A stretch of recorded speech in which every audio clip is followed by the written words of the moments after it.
नमस्कार, स्वागत है आपका डेली करंट अफेयर्स की सीरीज में। आज के इम्पोर्टेंट करंट अफेयर्स को हम लोग देखेंगे। वीडियो को आप लोग लाइक, शेयर और चैनल को सब्सक्राइब कर लें। चलिए वीडियो को स्टार्ट करते हैं। पहला करंट अफेयर है विश्व रेड क्रॉस दिवस 2024। ठीक है, तो विश्व रेड क्रॉस दिवस कब मनाया जाता है? 8 मई को मनाया जाता है। प्रत्येक वर्ष 8 मई को विश्व रेड क्रॉस दिवस मनाया जाता है। इसे क्रिसेंट डे के नाम से भी जाना जाता है। यह दिवस रेड क्रॉस के संस्थापक और शांति के लिए पहले नोबेल पुरस्कार विजेता हेनरी डुनेंट की जयंती पर मनाया जाता है। हेनरी डुनेंट का जन्म 8 मई 1828 को स्विट्जरलैंड के जिनेवा शहर में हुआ था। विश्व रेड क्रॉस दिवस का थोड़ा इतिहास देख लेते हैं। तो वर्ष 1859 में इटली में भयंकर जंग हुई जिसमें कई सैनिकों की मौत हो गई, लाखों लोग घायल हो गए। इसी त्रासदी के बीच हेनरी डुनेंट नामक एक स्विस व्यवसायी ने गांव के कुछ लोगों के साथ मिलकर उन सैनिकों की मदद की। इसके बाद 1863 में उन्होंने एक कमेटी बनाई जिसका नाम international committee of the red cross रखा। इस कमेटी का उद्देश्य है दुनिया भर में लाखों लोगों की मदद करना, युद्ध, प्राकृतिक आपदाओं और अन्य संकटों से प्रभावित लोगों को भोजन, आश्रय, चिकित्सा देखभाल एवं अन्य सहायता प्रदान करना है। विश्व रेड क्रॉस दिवस पहली बार 1948 में मनाया गया। तब से लेकर के हर साल यह मनाया जा रहा है। नेक्स्ट अगला करंट अफेयर देखते हैं। व्लादिमीर पुतिन ने 5वीं बार रूस के राष्ट्रपति पद की शपथ ली है। तो ये जो है रूस है, यह टोटल यह एरिया, यह विश्व का सबसे बड़ा देश है। ठीक है, इससे लगने वाले देश कौन कौन है? तो इधर फिनलैंड है, ठीक है, इधर यूक्रेन है, ठीक है, फिर उसके बाद से कुछ खास खास हम लोग देख लेते हैं। इधर कजाकिस्तान है, इधर मंगोलिया, इधर चाइना है। ठीक है, नेक्स्ट देखते हैं हम लोग। पुतिन का शपथ ग्रहण समारोह मॉस्को के ग्रैंड क्रेमलिन पैलेस में हुआ है। रूस में 15 से 17 मार्च को हुए चुनाव में पुतिन को 88% वोट मिले, जबकि अपोजिशन पार्टी के निकोले खारितोनोव को सिर्फ 4% वोट ही मिले थे। पुतिन ने 2000 में पहली बार राष्ट्रपति पद की शपथ ली थी, जिसके बाद से 2004, 2012 और 2018 में भी वो राष्ट्रपति बन चुके हैं। शपथ ग्रहण समारोह में रूस की फेडरल काउंसिल के सदस्य, सीनेट के सांसद, स्टेट ड्यूमा के सदस्य, निचले सदन के सांसद, हाईकोर्ट के जज, अलग अलग देशों के राजदूत और डिप्लोमेट शामिल थे। ग्रैंड क्रेमलिन पैलेस में रूस के जार परिवार के 3 राजाओं Alexander II, Alexander III, Nicholas II की ताजपोशी हुई थी। शपथ समारोह के बाद रूस के ऑर्थोडॉक्स चर्च के प्रमुख पैट्रियार्क ने राष्ट्रपति पुतिन के साथ कैथेड्रल चर्च में प्रार्थना की। ठीक है, फोर्ब्स के मुताबिक 2013 से लेकर के 2016 तक लगातार 4 बार व्लादिमीर पुतिन दुनिया के सबसे ताकतवर शख्स घोषित किए गए थे। नेक्स्ट इंपॉर्टेंट करंट अफेयर है, सुनीता विलियम्स का मिशन टल गया है। भारतीय मूल की एस्ट्रोनॉट सुनीता विलियम्स और बुच विल्मोर को इंटरनेशनल स्पेस स्टेशन ले जाने वाला बोइंग का स्टारलाइन मिशन टल गया है। इस मिशन को ULA के एटलस V रॉकेट से आज सुबह 8:04 बजे फ्लोरिडा के Cape Canaveral Space Force Station से लॉन्च किया जाना था। रॉकेट की सेकेंड स्टेज के ऑक्सीजन रिलीफ वाल्व में परेशानी होने की वजह से इस मिशन को टाल दिया गया।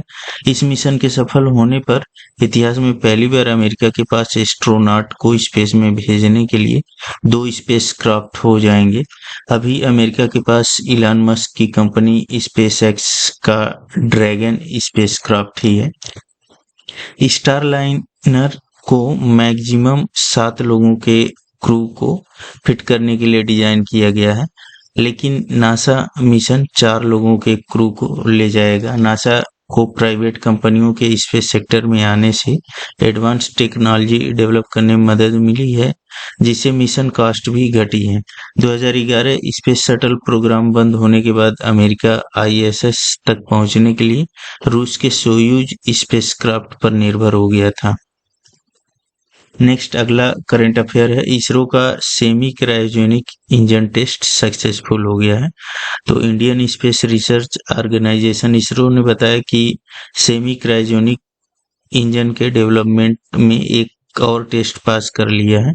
सेमी क्रायोजेनिक इंजन को स्टार्ट करने के लिए प्री बर्नर को इग्नाइट करना पड़ता है। इसी टेस्ट का सक्सेसफुल परीक्षण किया गया है। ये इंजन इसरो के LVM-3 रॉकेट की पेलोड कैपेसिटी को बढ़ाने में मदद करेगा। LVM-3 वही रॉकेट है जिसके जरिए भारत ने अपना चंद्रयान-3 मिशन लॉन्च किया था।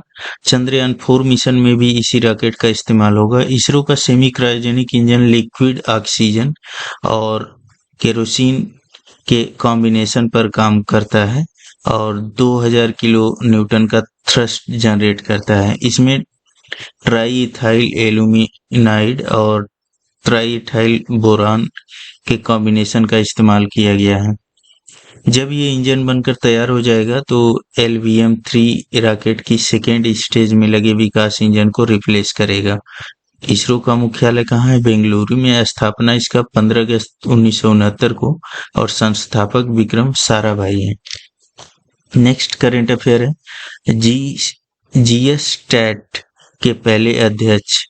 तो नई दिल्ली में केंद्रीय वित्त मंत्री निर्मला सीतारमण ने retired chief justice Sanjay Kumar Mishra को goods and service tax appellate tribunal GS-STAT के पहले अध्यक्ष के रूप में शपथ दिलाई। संजय कुमार का चयन भारत के मुख्य न्यायाधीश की अध्यक्षता वाली समिति ने किया है। संजय कुमार मिश्रा झारखंड हाईकोर्ट के पूर्व मुख्य न्यायाधीश रह चुके हैं।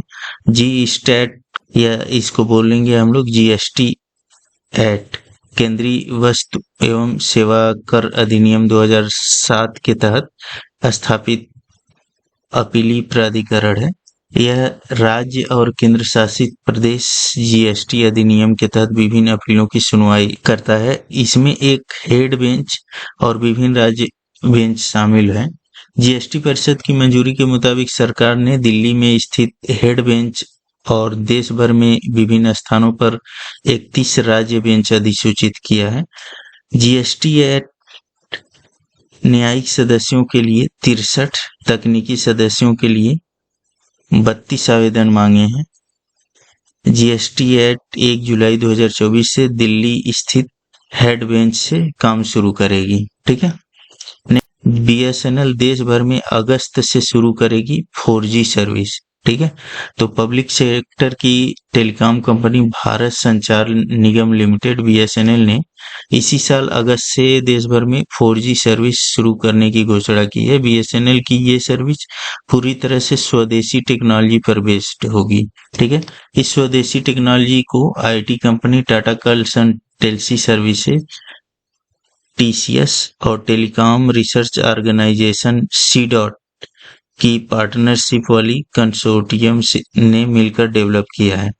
इसका इस्तेमाल करके BSNL ने पंजाब में 4G सर्विस शुरू कर दी है और करीब 8 लाख कस्टमर्स को अपने साथ जोड़ भी लिया है।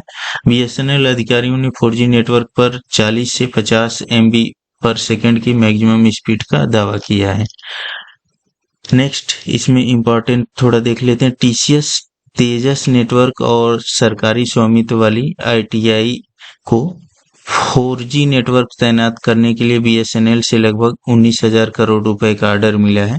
BSNL पूरे भारत में 4G और 5G सेवाओं के लिए 1.12 लाख टावर लगाने की प्रक्रिया में है। नेक्स्ट अगला करंट अफेयर है, भारत नाइजीरिया व्यापार जो है लोकल करेंसी सेटलमेंट सिस्टम समझौते पर सहमति बनी है। तो भारत और नाइजीरिया आपसी व्यापार बढ़ाने के लिए स्थानीय मुद्रा निपटान प्रणाली समझौते को अंतिम रूप देने पर सहमत हो गए हैं। भारतीय रुपए और नाइजीरियाई नायरा में निपटाए जाने वाले समझौते पर अम्बुजा में भारत नाइजीरिया संयुक्त व्यापार समिति के दूसरे सत्र के दौरान चर्चा की गई। नेक्स्ट है आरबीआई ने मार्जिन फंडिंग की सीमा 50% से घटा करके 30% की है। स्टॉक एक्सचेंजों द्वारा चुनिंदा इक्विटी के लिए T+2 से T+1 और T+0 तक ट्रेड सेटलमेंट समय में कमी के बाद भारतीय रिजर्व बैंक ने अपरिवर्तनीय भुगतान प्रतिबद्धताओं को जारी करने के वाले संरक्षक बैंकों के लिए अधिकतम जोखिम को 50% से घटा करके 30% कर दिया। T+2 क्या है? तो ऐसा सेटलमेंट जो 2 दिन का टाइम लेता है। इसमें T+1 का मतलब 1 दिन का और T+0 का मतलब यह उसी दिन सेटलमेंट कर देता है। जो भी शेयरों की खरीद बिक्री होती है उसका जो भी सेटलमेंट होता है वह उसी दिन हो जाता है। ठीक है। यह निर्णय व्यापार की तारीख से लगातार 2 दिनों में विदेशी संस्थागत निवेशकों म्यूचुअल फंडों द्वारा खरीदे गए इक्विटी के संभावित डाउनवर्ड प्राइस मूवमेंट की धारणा पर आधारित है। नेक्स्ट अगला करंट अफेयर है, रियल मैड्रिड ने 36वीं बार ला लीगा का खिताब जीता है। ठीक है, तो रियल मैड्रिड ने कैडिज पर 3-0 से हराकर रिकॉर्ड 36वीं बार ला लीगा का खिताब जीत लिया है। नेक्स्ट है करंट अफेयर, यूक्रेन ने विदेश मंत्रालय के लिए एआई संचालित डिजिटल प्रवक्ता विक्टोरिया सी का अनावरण किया। अत्याधुनिक तकनीक को कूटनीति के साथ जोड़ने वाले अभूतपूर्व कदम में यूक्रेन ने अपने विदेश मंत्रालय से आधिकारिक बयान देने के लिए विक्टोरिया सी नामक एक एआई जनित प्रवक्ता का अनावरण किया है। राजनयिक संचार में इस महत्वपूर्ण तकनीक छलांग ने वैश्विक ध्यान आकर्षित किया है। ठीक है। नेक्स्ट अगला करंट अफेयर है, देश की जीडीपी वित्त वर्ष 2025 में 7.1% की रफ्तार से बढ़ेगी। यह इंडिया रेटिंग्स ने यह घोषणा की है। तो India Ratings and Research India R A ने भारत की जीडीपी के लिए अपना अनुमान बढ़ा दिया है। इंडिया रेटिंग्स के अनुसार देश की जीडीपी वित्त वर्ष 2025 में 7.1% की रफ्तार से बढ़ेगी। इंडिया रेटिंग्स का यह अनुमान रिजर्व बैंक ऑफ इंडिया से भी ज्यादा है। ठीक है, रिजर्व बैंक ऑफ इंडिया ने जीडीपी के 7% की रफ्तार से बढ़ने के अनुमान लगाया है। रेटिंग एजेंसी ने कहा कि इकोनॉमी की यह तेज रफ्तार सरकार और निजी निवेश की मदद से बनी रहेगी। नेक्स्ट अगला करंट अफेयर है, गुरुग्राम प्रशासन ने युजवेंद्र चहल को बनाया अपना ब्रांड एम्बेसडर। तो यह किसके लिए बनाया है? तो यह वोटिंग के लिए बनाया है। ठीक है, वोटिंग के लिए यह बनाया गया है। तो गुरुग्राम में 25 मई को होने वाले लोकसभा चुनाव नजदीक आने के साथ ही जिला प्रशासन ने मतदाता भागीदारी को प्रोत्साहित करने के लिए एक अनूठा तरीका अपनाया है। मतदाताओं विशेष रूप से युवाओं का ध्यान आकर्षित करने के लिए अधिकारियों ने भारतीय क्रिकेटर युजवेंद्र चहल के साथ साथ लोकप्रिय गायक एमडी देसी रॉकस्टार और नवीन पुनिया को ब्रांड एम्बेसडर के रूप में शामिल किया है। ठीक है। नेक्स्ट अगला करंट अफेयर है, कच्छ के अजरक को मिला जीआई टैग। ठीक है, यह सूती साड़ी है। ठीक है, एक तरह से सूती साड़ी यह है। गुजरात की समृद्ध सांस्कृतिक विरासत की एक महत्वपूर्ण मान्यता में कच्छ अजरक, जो सूती कॉटन की साड़ी आती है, के पारंपरिक कारीगरों को पेटेंट, डिजाइन और ट्रेडमार्क महानियंत्रक द्वारा प्रतिष्ठित भौगोलिक संकेत प्रमाण पत्र से सम्मानित किया गया है। यह उल्लेखनीय उपलब्ध जटिल कपड़ा शिल्प को प्रोत्साहित करती है जो सदियों से कच्छ के जीवन क्षेत्र में गहराई से निहित है। नेक्स्ट है मैड्रिड ओपन 2024, ईगा स्वियाटेक और एंड्री रूबलेव की शानदार जीत। ठीक है, 22 अप्रैल से 5 मई तक स्पेनिश राजधानी में आयोजित 2024 मैड्रिड ओपन ने एकल स्पर्धाओं में 2 उल्लेखनीय चैंपियन देखे। पोलैंड की ईगा स्वियाटेक ने अपना पहला मैड्रिड ओपन खिताब जीता, जबकि रूस की एंड्री रूबलेव ने इस प्रतिष्ठित टूर्नामेंट में अपनी दूसरी जीत हासिल की। नेक्स्ट अगला करंट अफेयर है, नेपाल की जनसंख्या में 8 दशकों में सबसे कम वृद्धि हुई है। तो पिछले दशक में नेपाल की जनसंख्या वृद्धि दर 0.92% प्रति वर्ष रही, जो पिछले 8 दशकों में सबसे कम है। एनएसओ की रिपोर्ट के मुताबिक नेपाल की आबादी करीब 3 करोड़ है। राष्ट्रीय औसत जीवन प्रत्याशा 71.3 वर्ष है। महिला जीवन प्रत्याशा 73.8 वर्ष है। पुरुष जीवन प्रत्याशा सा जो है 68.2%। नेपाल 1911 हर साल 10 साल में एक बार राष्ट्रीय जनगणना करता है। ठीक है। पेटीएम के नए सीईओ कौन बने हैं? तो वरुण श्रीधर को पेटीएम सर्विसेज प्राइवेट लिमिटेड का सीईओ नियुक्त किया गया है। कंपनी ने पेटीएम मनी के सीईओ के रूप में राकेश सिंह का भी स्वागत किया है। विजय शेखर शर्मा पेटीएम के संस्थापक और सीईओ। मूल संगठन 197 कम्युनिकेशन है। ठीक है। स्थापित कब किया गया? तो अगस्त 2010 में किया गया। इस वीडियो में इतना ही। वीडियो को आप लोग लाइक शेयर और चैनल को सब्सक्राइब कर लें। धन्यवाद।